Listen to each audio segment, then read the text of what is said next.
Hey there, welcome to a Dave Does video. Today we are doing a top 10 list, and today's top 10 list is 10 things bands should consider when writing, recording or performing songs. Let's get straight into this. This is basically my kind of concept of having been a musician, played in bands. These are the things I've learned from recording albums, playing live, that you should really consider if you're going to be a musician, playing live and don't want to get caught out. So in number 10, we have rehearse prior to anything you do. Rehearse, rehearse, rehearse. You cannot say this enough. If you go into a studio, you think, great, I've written 10, 11 songs, I'm ready to record an album, and you go into that studio and you have not rehearsed them properly, and we're not saying like just go into the studio for 4 hours and kind of go, yeah, they'll do. You need to be ready to record. That means you need to be on time, you need to be able to play to a click, and we're going to come to that one in my next point, but you need to be tight as hell. And that means every member of the band needs to be able to play their parts independently of each other, and you need to know how they sound. In number 9, we have the click track. If you cannot play to a click track, you shouldn't be recording an album. Now, there are bands out there that have recorded albums without a click track. However, I would get used to using clicks. You want to be able to do it. You don't have to sound like a robot. You don't have to do MIDI drums and have them locked to it. But trust me, if you can play to a click track, it will help you immensely later on. Specifically, if you're recording a live video and you want to use live footage on a pre-recorded song, you're going to want to play to a click. That way you can sync it all up afterwards. Otherwise, trust me, if you record a live video without a click track, you could be playing it a couple of BPMs faster than the actual album, and you've got a whole load of editing. And you'll see that on certain videos where they just do a lot of cutting. So one thing I would definitely say, do that. Number 8, play all your tracks clean initially. So what I mean by this is, if this actually came from a couple of bands, real heavy bands, and what they said was, when you write something, it's really easy to kind of whack a load of distortion on something, play out a heavy guitar part, and it sounds really cool. If you really want to know if your song is a good song, start playing it on an acoustic. If you can sing out your song, even a real heavy track, and you can play it on an acoustics and it still sounds cool, you know you're onto a great song. If it sounds like complete shite once you take all the distortion off, you might want to go and think about how good those original riffs are. And number 7, tune your drum kit. So a lot of drummers they'll tune their drum kit before they record a song. Awesome, you need to do it. Make sure you have a set tuning. There are lots of different ways to tune your drums. You can do tops and bottoms at the same tuning. You can have one higher, your bottom skins can be a lower tuning, gives you a different type of resonance.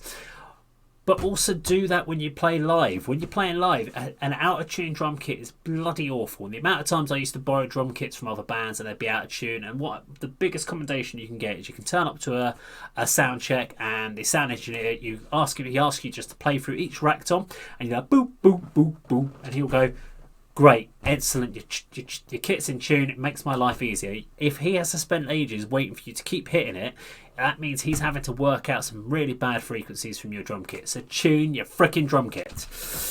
Okay, we have in 6, backing tracks. If you're going to use backing tracks, now this is a really important one I would suggest. If you're going to use backing tracks specifically in live performances, think about how they add value to the song. So more importantly, from my point of view, is if that backing track fails to work, can you still play your song? If you can't, then you've got a heavily over-reliance on backing tracks. And what you may want to consider there is that maybe you need another member in the band, someone who can play the keyboard parts, if you're using a lot of backing, if you've got a lot of extra harmonizing, etc. going on in the band, you just need to consider how well you can perform it.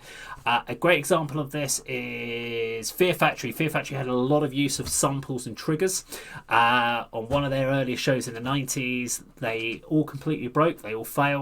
They still played their set because they could actually perform most of what they were putting on through backing through their actual playing, and they still performed a great set. So your backing track should always add value to the song, but shouldn't be the be all and end all of your song. In 5, multitracking. Okay, so this is a really simple one for me. If you're recording an album, if you have got 2 guitarists in the band, write 2 guitar parts. Don't write 3 guitar parts, don't write 4 guitar parts. If you're going to do a 3rd guitar part, that's obviously going to have to be played for your backing. if you were to take that third guitar part away, does the song still go through? And that goes back to my previous point about backing tracks. Have a think about what adds value to the song. So when we recorded in Nothing Gained, we would always consider, whenever we recorded a song, could we perform it live? We never did lots and lots of tracking. We might multi-track just to give extra weight to the song, but we wouldn't write more than 2 guitar parts being played at the same time. And that way we could always perform what we recorded on the album. We could always perform it live with no reliance on backing tracks from our point of view. But as I said, previous comment, backing tracks need to add value. So if you are multi-tracking, think about what it's going to do and will it add value to the song, and can it be performed live? How are you going to do that? Okay. In 4, we have harmonies. So think about your harmonies that you're producing. So from a vocal point of view, again, this comes down. We talked about multi-tracking on the last one, but harmonies. If your vocalist is doing lots of harmonizing and is doing sort of backing vocals, higher part harmonies, is this going on your backing track live? Is it going to be performed live, or are you going to have someone else in the band perform it? If you're going to have someone else in the band perform it, think about whether they should be the one recording it on the album. So I've seen this done live where we've had guitarists perform the harmonies that the singer sang on the album, and it doesn't sound great. Their vocals aren't suited, they're not very good at it, and people think that the backing part or the backing vocals are not that important. They are just as important as the main vocals if you're adding value to a song. So whoever is doing your harmonizing, think about how they can perform it live and think about how you're going to achieve that. In 3, tune your guitar between your takes. So when you're recording, make sure you tune after every run through. This just makes sure that you don't have any weird intonation issues, and it gives you a good tone. The worst thing you can do is if you're multi-tracking a guitar to give weight to something, you do 2, let's say you do 2 takes, they sound fine. By the time you get to the 3rd take, the intonation between the 1st take and the 3rd take could just be a fractionally off, and it's going to give you this weird sound. So you need to be tight as hell. We talked about it in point number 10. You want to be really tight, but you don't want to have weird tuning issues where you've slightly gone off. Specifically, also, if you're recording songs that have got little bends in, bends will definitely put pressure on the strings, and it's going to throw out your tuning. In 2.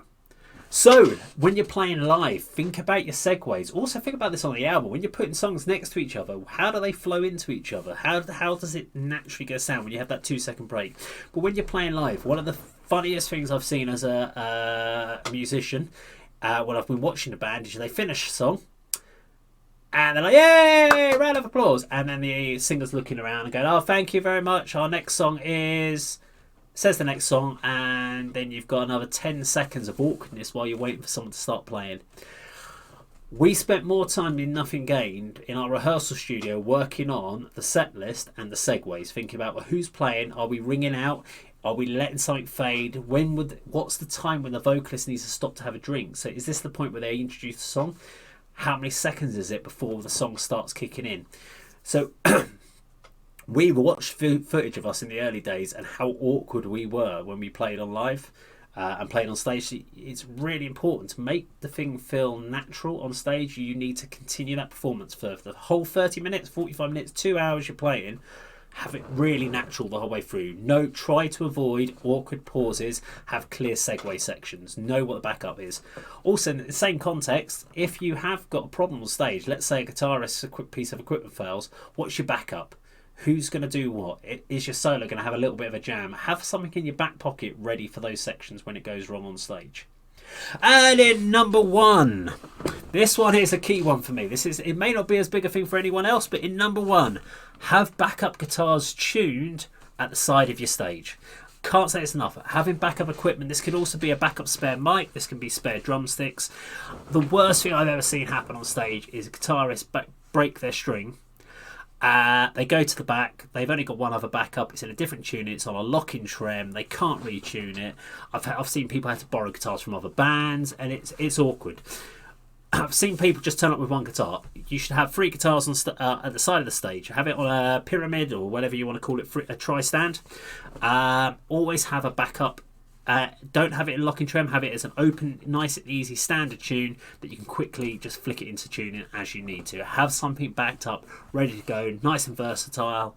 That way, if something is to go wrong, you do not want to be changing strings on stage. If you're a drummer, have a spare snare. I can't stress this enough. You can get away if a tom skin breaks. You can get around it. You can work around it. If you crack a cymbal, you've got other cymbals. You break through a snare skin head. You do not want to be sitting there trying to change a snare skin head. I always had 2 snares. One that I had live, one as a backup. Sticks. I always had at least 4 or 5 pairs of sticks on stage ready to go. Had a drum bag. Always have backups. That way if something goes wrong, and it has, I've had a few things go wrong on stage before, you've always got backups and you're ready to go. That's it. That's my top 10 things bands should consider when they're recording, writing and performing songs. Let me know what you think of my top 10 list. Was it interesting? Was it not? Let me know in the comments below. Thank you very much for watching. Please like, subscribe, click the bell icon, like and share. And that's of course how Dave does it.